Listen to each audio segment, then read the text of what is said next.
Good day, everyone. I am Nikkole Ann Datoy. So, as the other first presenters discuss about the different approaches and methods of language teaching, today we're going to explore another two influential language teaching methods, the oral approach and situational language teaching.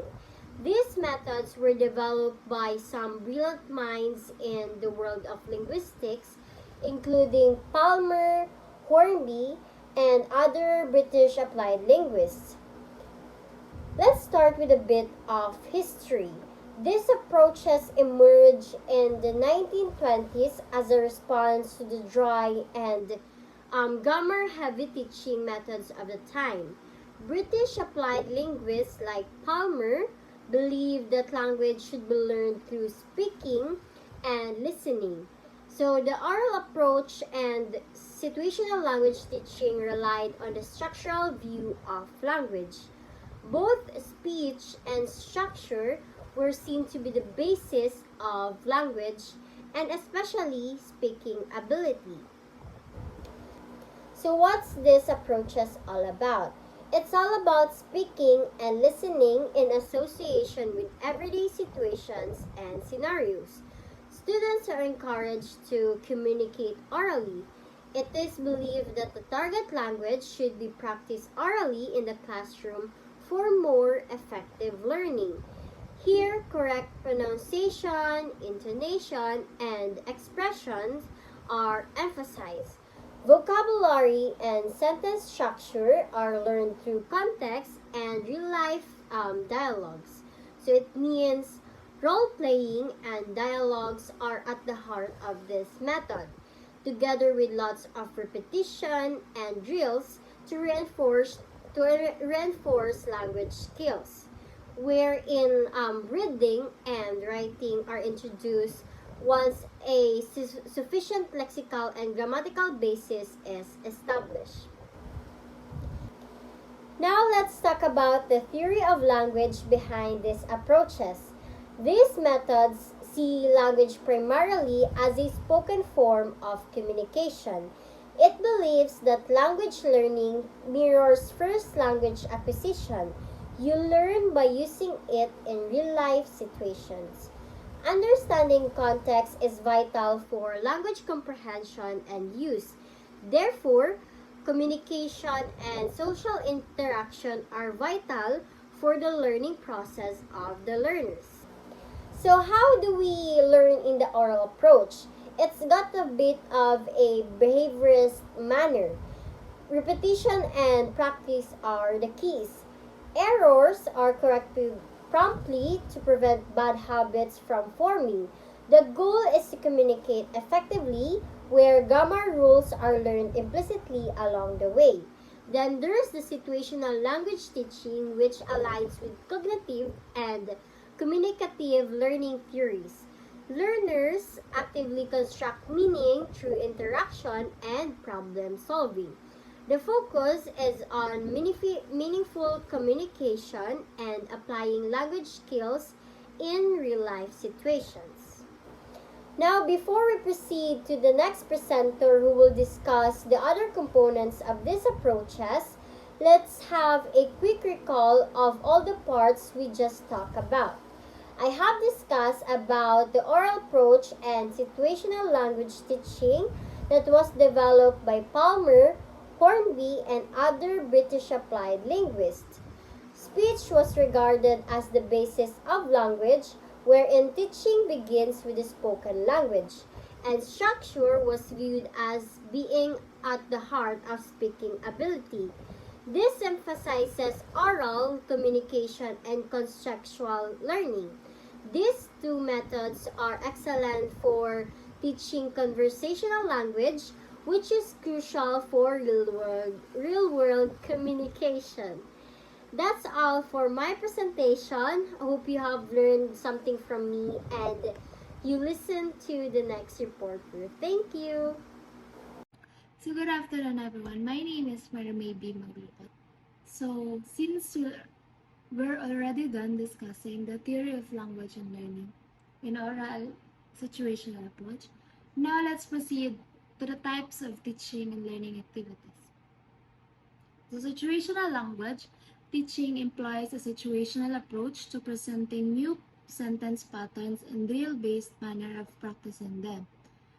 So it is an instructional method that emphasizes practice communication skills. It is often used as a dialogues or scenarios to introduce language in a meaningful way. Example is a group discussion. A group discussion, it involves a students discussing a topic or a problem in a small groups. So in that way, the learner can use their communication skills. Now let's proceed to the learner's role. In the initial stages of learning, the learner is required simple to listen and repeat what the teacher says, and to respond to questions and comments. So in this stage, it is the listener stage. It is the role of the learner is to listen to the speaker, comprehend the message, and respond appropriately. And the learner has no control over the content of learning and is often regarded as likely to succumb to undesirable behavior unless skillfully manipulated by the teacher. So, in these stages, it is a follower stages. The students follow the teachers when they think that the teacher is skillfully enough to follow. Later, more active participation is encouraged. This includes learning, initiating response, and asking each other's questions. So these are the types of students who react to the teachers and often contribute to the ongoing conversation. Or it is the responder stage. So it is for the students who respond or ask the teacher. It is a active students or learner, active learner. They are also active in the oral recitation. Next is the teacher's role. So in the presentation stage of the lesson, the teacher serves as a model, setting up situation in which the need for the target. So the teacher is required to be skillfully manipulator. This means that the teacher is expected to be expertise in guiding the learning process. It also required to use asking questions and giving commands and other cues to elicit the correct sentence from the learners. So the teacher's role also helps students to form and produce correct sentence. This approach highlights the importance of an actively involved teacher who guides and controls the learning process to ensure that the students acquire the desired language skills. Next is the role of instructional materials. Situational language teaching is dependent on both in textbook and visual aids. So nowadays, the teachers they depend on the learning materials that they use is a textbook and a visual aid. But now, the teacher also uses PowerPoint. It is the common now, the PowerPoint. So the textbook contains tightly organized lesson plan around different grammatical structure. It serves as valuable tools that support, enrich, and diversify the learning process. To conclude, the types of teaching and learning activities are methods that help learners develop communication skills. The learner's role is to listen, follow, and respond to what the teacher says, while the teacher role is guiding the students. And that will be all. Thank you. So, hi, my name is Angel, one of the discussants for today. So, we are already done discussing about the previous language teaching approach and method, which is the oral approach and situational language teaching, wherein oral approach prioritizes communication skills, while the situational language teaching teaches language within practical context. So, now let us move forward to the next language teaching approach and method, which is the cognitive approach. But before that, let us define first the term cognitive. So, what is cognitive? The cognitive relates to the mental processes and activities associated with thinking, learning, remembering, problem solving, and decision making. It encompasses various aspects of mental function, including perception, attention, memory, language, reasoning, and decision making. The cognitive approach in language teaching emphasizes mental processes such as memory, problem solving, and understanding. In the context of language teaching and learning, cognitive involves understanding how the brain processes information, thinks, remembers, problem solves, and comprehends language. So, cognitive approach is a pedagogical framework that places a significant emphasis on how the human mind works. And in this presentation, we will explore how this approach reshapes language teaching methods, enriching our understanding of how learners absorb, process, and effectively communicate in new language. So, why did cognitive approach come into play? The cognitive approach in language teaching emerged in 1970s. It was a response to the behaviorist methods that focuses on repetition and habit formation. Cognitive approach is more focused on mental processes. So it was created because people realizes that language learning isn't just all about repeating or memorizing words. Instead, it is about understanding how our minds work on acquiring a language.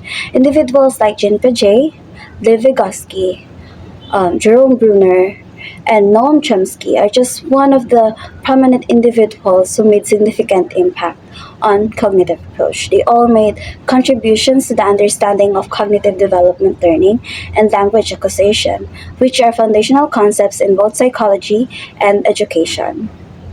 The theory of language is the cognitive theory. The Swiss psychologist Jean Piaget placed acquisition of language within the context of child's mental or cognitive development. He argued that a child has to understand a concept before he or she can acquire the particular language form which expresses that concept. This theory proposed by Chen Piaget helps us understand how learners learn language for us to develop effective lesson plans.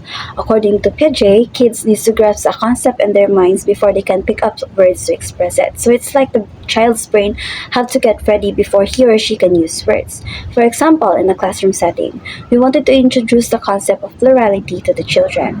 Of course, dili man ta pwede moingon na, okay class, just memorize na lang na ang plural sa cat kay cats and ang plural sa dogs kay dogs, because that's not how language teaching works. For them to better understand the concept of the topic, we can use the cognitive approach. We can show them pictures of a single animal versus a multiple animals of the same kind. Then we can ask them about their observation and let them discuss its differences. So students can notice how some words change when there's more than of a something. Through this interactive process, the children will now develop a better understanding of the topic. The theory of learning is the cognitive learning theory. It focuses on the internal processes surrounding information and memory. Jean Piaget founded cognitive psychology in 1930s as a reaction to the prevalent behaviorist school of psychology. According to Piaget, a schema is the basic unit of knowledge. Cognitive learning theory suggests that individuals actively engage with new information by processing it through their existing mental structures called schemas. According to Piaget, schemas are the fundamental building blocks of knowledge, and learning involves adapting or modifying these schemas through two processes, which is assimilation and accommodation. For example, in a classroom setting, a young learner has already a schema for the concept of birds such as sparrows, robins, dove, etc. that are known to have wings, feathers, and the ability to fly. However, if the teacher introduces new animals such as penguins, which do not fit the child's schema about birds because penguins don't fly and look different, the child's cognitive process is engaged. At first, they might try to fit penguins into their existing bird schema, which is called the assimilation. But as the lesson progresses, they begin to realize that their initial schema doesn't fit for all of the diversity in the new language. In response, they adapt by creating a new schema for birds that can fly, which is accommodation. This process of assimilation and accommodation shows how learners adapt their schemas to comprehend and use a foreign language. The types of teaching and learning activities which can be described as cognitive strategies include making mind maps, visualization, association, mnemonics, using clues in reading comprehension, underlining keywords, scanning and self-testing, and monitoring. Cognitive strategies are techniques and methods that teachers and students use to actively engage and process information. These strategies are geared towards improving memory, understanding, and problem solving skills. They play a critical role in effective teaching and learning and can be applied across various subjects and disciplines. For example, in a class, the teacher employs cognitive strategies during reading comprehension exercise about a certain topic. They guide students how to visualize, associate unfamiliar words with familiar concepts, use mnemonic devices for event sequencing, underlining key phrases, and periodically self-test for comprehension. This approach transforms passive reading into engaging and effective learning experience, fostering deeper understanding and equipping students with valuable comprehension skills applicable across subjects.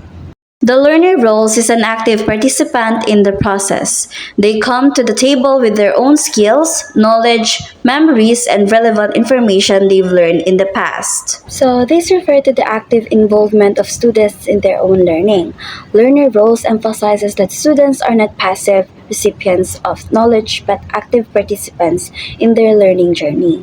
They bring their own skills, knowledge, memories, and past experience to the learning process, which can influence how they understand and engage with new information. So, let's say a teacher is facilitating a discussion about cultural topic related to target language. Some students have traveled to countries where the target language is spoken, while others have not. The teacher will then encourage these diverse learner roles and actively involve students in exploring cultural aspects through their own perspective and experiences. Rather than being passive recipients of the knowledge, the students will now actively contribute to their unique viewpoints and cultural insights to the discussion. So, in this scenario, this approach aligns with the idea that students are active participants in their learning journey, contributing their skills, knowledge, and past experiences to enrich the language learning process. The teacher's role guides students through the problem-solving process while allowing them to use their own mental capacities to find solutions. In the teacher's role, they act as guides who assist students in solving problems. However, they are also encouraged to students to rely on their own thinking and mental abilities to find solutions. So, diba, if the teacher introduces a new grammar concept such as verb tenses, the teacher role is to guide students through the understanding of these tenses by explaining the rules and providing examples. However, the teacher also encourages active participation and critical thinking. Instead of just simply giving answers or relying information, the teacher might ask questions to make the students engage with the language, apply their knowledge, and think critically about how to use the grammar concept correctly, fostering a deeper understanding of the language. The role of instructional materials helps the teacher and learner avoid overemphasis on recitation and rote learning that can easily dominate a lesson. Instructional materials serve as a vital role by fostering active engagement and meaningful learning experiences. These materials, such as visual aids, multimedia resources, and interactive exercises, helps learners move beyond rote memorization and recitation. By reducing the emphasis on passive learning, instructional materials support the cognitive approach's goals of promoting active participation and deeper understanding in language education. So, for example, the teacher is introducing a new grammar concept such as verb conjugation. Instead of just relying solely on traditional textbook or recitation, the teacher utilizes a variety of instructional materials to engage students in active learning. The teacher provides visual aids like charts and diagrams that illustrate how verb conjugation works, or also multimedia resources such as video clips or audio recordings of native speakers using grammar point in real life conversations. So, by incorporating these instructional materials, the teacher helps the students avoid passive rote learning of grammar rules. Instead, the teacher will now encourage active engagement with the language through visual, written, and auditory stimuli. This approach allows students to grasp a grammar concept more effectively by connecting it to the real world usage by actively participating in the learning process. So, in conclusion, the cognitive approach to language teaching centers around the mental processes involved in learning a language, emphasizing the understanding of underlying rules, cognitive development, and problem solving in language acquisition. So, in conclusion, the cognitive approach emerged in response to behaviorist methods. This approach rooted in the cognitive theory and cognitive learning theory, highlighting the importance of cognitive development in language acquisition. It encourages learners to actively engage in activities that fosters cognitive strategies, while teachers play a guiding role in facilitating problem solving. With the help of the use of instructional materials that complements this approach by promoting meaningful learning over memorization. So, I guess that's all for me. Thank you so much for listening. The cognitive approach. So in this video, we'll move on to affective humanistic approach, and I will be discussing the introduction and type of learning and teaching activities. Reyes will be continuing the other parts. So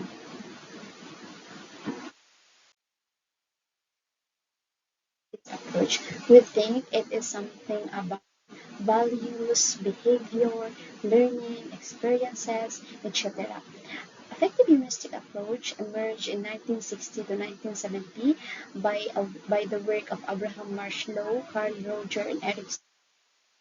So before, a lot of students experience hardship, struggling in learning language, the learning environment is not appropriate for the learners, and lack of social support. So basically, they cannot experience different approaches because of some barriers. So in 1970, they began to focus on learning environment of the students. Teachers are able to provide different approaches, method, and techniques in teaching to the students, such as playing educational games, singing, writing stories, and other activities. Some technique on this included positive enforcement. Teachers show general concern to the students that provide learners, including their learning experiences. That is how affective humanistic approach evolved. So considers that learning is not just about intellect, but also about the whole person, talking interests and goals into account. Affective humanistic approach. It focuses on the value of human being in society and culture. It emphasizes the worth of certain individual, how society and culture influence human, and how human concern the society and culture. So another things, this approach also implies a central concern for sustainable human and social development. It seeks to build and promotes well-being development, and it is kind of approach that answer the needs of the peoples and providing natural systems. This So recognize the learner's feelings as they learn the language, that provide learners to be globally competitive. So that is why in today's generation our curriculum is standardized because of the advancement of technology, and teachers are able to provide a quality of education. And learning is a process of self-realizations. This means that while learners is learning, they are also discovering a lot of things and understand different perspectives from the experiences. Their experiences are the most influential factor in learning because it provides self-realization. They reflect on what they have learned, they apply this on their daily routine. So that is why I can say that this affective humanistic approach is very essential for learning. So also, language teaching. In 1961, Ernest Hilgard identified two affective factors. These are the individual factors and rational factors. So when we say individual factors, it focuses on how student anxiety and self-esteem issues affect motivation to the learning process of the students.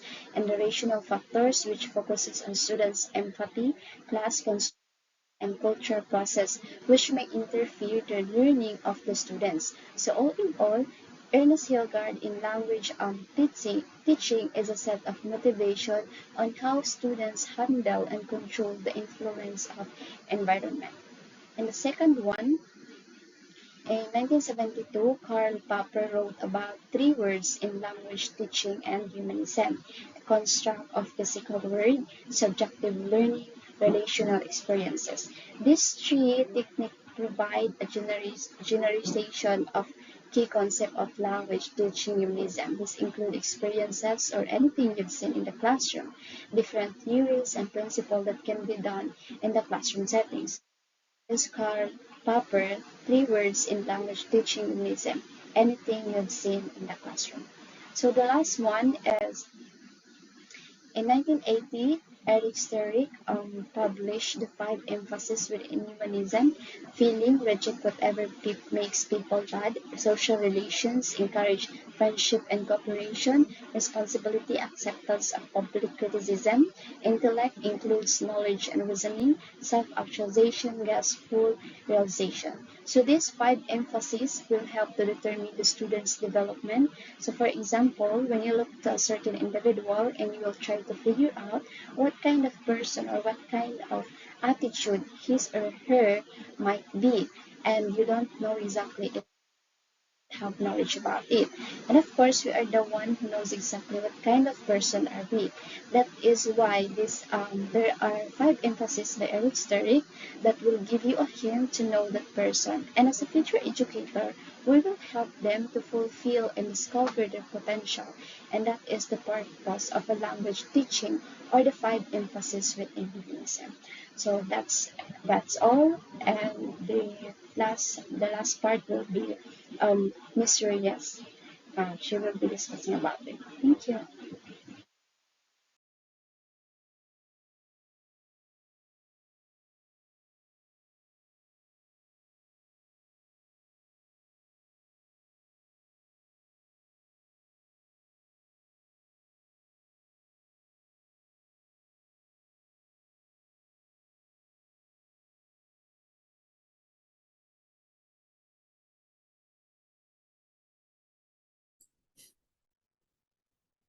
Good day, everyone. I am John Erica Lachica, and today I will discuss to you the comprehension-based approach. So what is comprehension-based approach? So the term comprehensive-based approach refers to the methodologies of language learning that emphasize understanding of language rather than speaking. So basically, it is a method of learning language through the process of understanding the words, symbols, and expression in the language. So this comprehension is the decoding and understanding of spoken, written, and visual text. So it is the power of the mind to take information in and to understand it fully. So This comprehension-based approach is based on the theories and research in linguistics, particularly on the second language acquisition. So it involves the silent period stage or the pre-production period. So it is the first period of or the first stage of second language acquisition. So according to Stephen Krashen, silent period is the stage that the learners are not expected to produce any language but they can comprehend. So these periods depend of the comprehensive ability or the cognitive ability of the learners. So in this period, basically, the learners are not doing much talking yet. So there are four stages of these stages of language acquisition. First is the silent period stage or the pre-production stage. So this as I've said earlier, this silent period stage, the learners are not expected to produce any language, but they can comprehend. The second stage is the early production stage, which is limited comprehension, one or two words responses, and 1,000 word receptive vocabulary. The third is the speech emergence. So this is the level 3 stage of the language acquisition. So in this level, the learners have good comprehension, but errors in grammar. The learners um, can produce as simple sentences and 3,000 word receptive vocabulary. And the last stage is the intermediate fluency. So this is the last stage of the language acquisition in comprehension-based approach. So in this level, the learners have excellent comprehension, complex and varied sentence structure, and 3,000 words of receptive vocabulary. So next is who are the proponents and influential linguists of comprehensive-based approach. So this comprehension-based approach is associated with the linguists Horace Winitz, Tracy D. Terrell, James J. Asher, and also Stephen Krashen. So James J. Asher created a teaching method based on the comprehension-based approach called the total physical response. So it is commonly found in the classroom setting. So other than the silent period, the total physical response is a method that falls under the comprehension-based approach, which focuses on comprehension and giving learning time to process language before having to speak.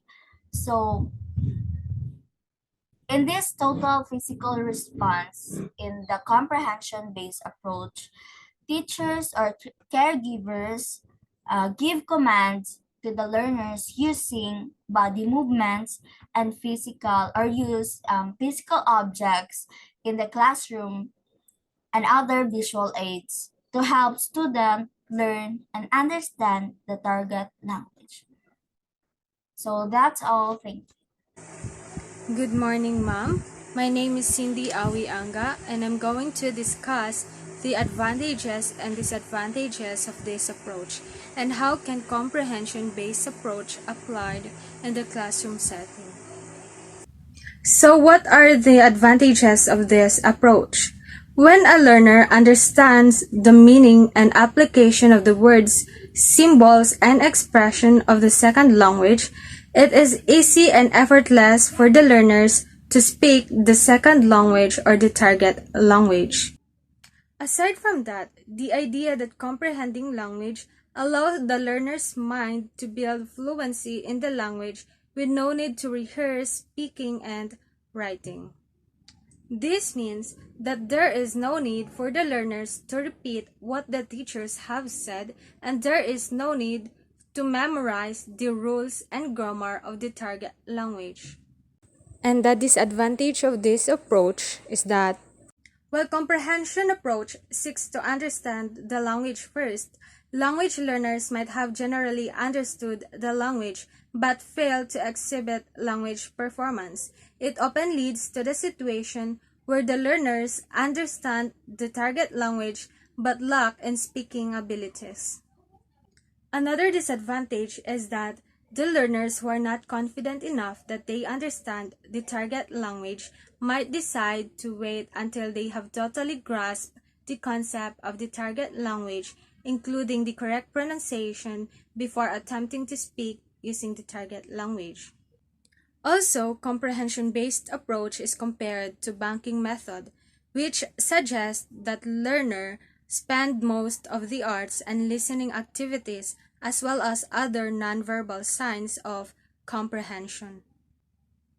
This approach is more on teacher-based method, in which the teacher is in full control of the lesson and in the classroom setting. Basically, the teacher talks while the students are just listening. Lastly, the disadvantage of this approach is minimal practice speaking and writing using the target language. We discussed already the advantages and disadvantages of this approach. Now we will learn if how can comprehension-based approach applied in the classroom setting. The approach of teaching in the classroom setting prioritizes listening, followed by reading skills. Then, writing comes third, and speaking with the least important. Once the student have begun to speak in the second language or the target language, teachers may ask students to give command, called role reversal. But the main focus of comprehension approach is on understanding input. To summarize everything, the main focus of comprehension-based approach is the importance of understanding and listening before students produce any language. A quote from Stephen Krashen said that it is possible that no pain, no gain does not apply to language acquisition. In comprehension-based approach, this quote simply means that the learners can learn and understand the language easily through listening on what the teacher is talking. That's all for our report. Thank you.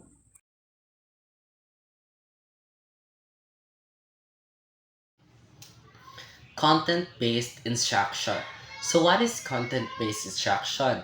It is referred to an approach to second language teaching in which teaching is organized around the content or information the students will acquire rather than around a linguistic or other type of syllabus, according to Richards and Rogers 2001. So content-based instruction is based on the rationale that people learn a second language more successfully when they use the language as a means of acquiring information rather than as an end in itself. So for the theory of language, the CBI or the content-based instruction maintains that the nature of language is that it is text and discourse-based. Language use draws on integrated skills and language as purposeful. Content-based instruction in the theory of learning. Successful language learning occurs when students are presented with target language material in a meaningful, contextualized form. They learn more when they are interest, usefulness, and goal. Students learn best when instructions addresses their needs. Teachers collaborate with students to create knowledge and understanding from their previous experiences. Mohan's approach to content-based ESL instruction at the secondary level, it emphasizes the use of knowledge in structures as a framework for teaching and learning. So, in this approach of various learning, and teaching activities can be employed to engage students and help them develop their language skills while building their understanding of content knowledge. So here are some types of learning and teaching activities that align with this approach. The first one is a concept mapping. It encourages students to create a concept maps or diagrams that illustrate the relationship between different concepts and ideas within a particular subject. This helps them visualize and organize their knowledge structures. The last one is a jigsaw activities. Divide the class into small groups and assign each group a specific topic or aspect of a curriculum. So each group becomes an expert in their area and then shares their knowledge with the rest of the class. So this promotes collaboration and a deeper understanding of a different parts of the curriculum. In this approach, learners play an active role in understanding their learning processes and taking charge of their education. They may also be involved in selecting topics and activities, making the learner experience more student-centered and engaging. This learner-centered approach aligns with the Stryker and Lever's idea that students can be active participants in their own education. So, teacher must be more than just a good language teacher. They must be knowledgeable in the subject matter and able to elicit knowledge from their students. So, learning a second language should require more than teacher language skills and must have a good knowledge and skills in applying student knowledge. For example, a Spanish teacher must not only teach grammar and vocabulary, but also understand cultural nonsense and facilitate meaningful conversations, encouraging students to apply what they have learned to social situations in the self-contained. So, this holistic approach enhances the learning experiences. So, the material facilitate language learning are the materials used typically with the subject matter of the content course. These materials are recommended by the authentic materials. So, factors that facilitate language learning and the second language acquisition refers to the resources used in addition to curriculum resources. So, these features are very realistic, which means they reflect actual language use. So, for example, if one is learning English through a cooking class, authentic content might include recipes and articles about food. These resources enhance language acquisition by providing students with useful contextual information.